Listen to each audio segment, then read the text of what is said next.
it started very young and with thoughts. And it wasn't about so much looks as it was gaining weight, which in turn would be looks.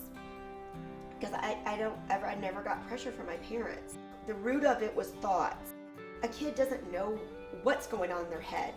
So when parents say, well, I've asked them and they don't say that, I'm like, they don't know. I did not know until I was 42 what was going on when I was 12. I can look at children and tell what's going on. I can tell if they're shy, which is fear. I can tell what's controlling them. I can tell because looking back now, I can see what I was dealing with, and I thought everyone was dealing with it. I think I know what like a schizophrenic is, or maybe even an alcoholic. It's not the substance, it's what's going on in the mind. And it was just, I couldn't think. It was killing me to where I just thought, I just can't do this anymore. Somehow the Holy Spirit told my dad, I was at their house, I was working for them after college, and I had gained all weight back. I was probably 220 pounds, something like that. And the Spirit of God came on him and he just cast out Satan. I remember where we were. I remember falling to the ground. And I remember being like freer in my mind than ever before. And then the journey began of like starting over.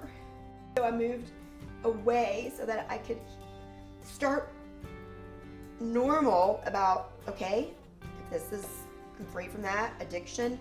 Am I just supposed to be fat? I know I'm not because I'm a little deep under, here. So the Lord said, let's just take one day at a time. It was so sweet. I don't know. Now I know that was the Lord's voice, but at the time I didn't. I say that, but now I know that was him saying, just take one day at a time. It's okay. It doesn't matter what you eat right now, just relax. And it took some time. I was 3 years in California working for I'm actually a medical doctor for one. And I just had peace. I didn't feel like everything was pressure.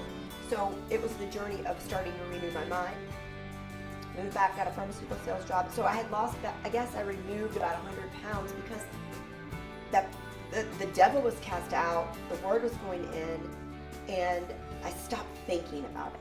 I just stopped. I just said, I don't care. Let me just live. I had promised my parents I wouldn't kill myself or anything like that. I put a system in place, 10 steps, never got past 5, because I promised them. I mean, I'm going to keep my word. That's a yucky thing, but at the time, I understand what people feel. It is so satanic. Anyway, it's a lie, but it's a one that when he gets the stronghold, it's really strong. When I surrendered was when I started hearing his voice. He goes, I'm going to tell you what to eat. And I started running. He said, I want you to exercise, and I'm going to tell you what to eat. And I don't want you to listen to what anyone else says. I will tell you. And I just started hearing his voice. I just started hearing, don't eat now. Or it became not a mental thing. And then slowly he said, don't eat gluten. Slowly. But when I surrendered and said, I'm giving you everything, even that husband thing, and I immediately started really hearing his voice, not audibly, but knowing that, I was so grateful. I wanted to give him something. He said, I don't have to. I said, please let me. And I gave him sweets, alcohol, and sex before marriage.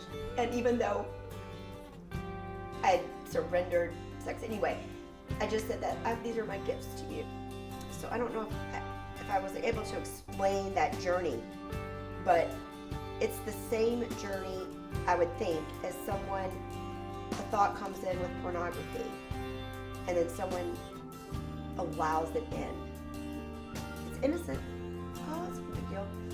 Satan is such a liar. What I tell people now about food weight, when they look at me, they think, oh, you don't know what it's like. And then I say, look at the pictures and help them see, yes, I do. And then when I tell them what the Lord's telling me, usually it's how much time you're spending in the Word. It's not about what they're eating. People get mad. Don't you need to be on a diet? That's your problem. You're being controlled by that. That's your outer. That's not the Spirit. Like Sister Laura taught me. In the Word, the Spirit will the Word is what transforms us. You can't force faith, right? You have to allow faith. But let the Word do it. And I didn't know that that's what happened to me. The word changed me. It transformed me. But it wasn't going to transform me unless I laid some stuff down. Most people won't lay it down.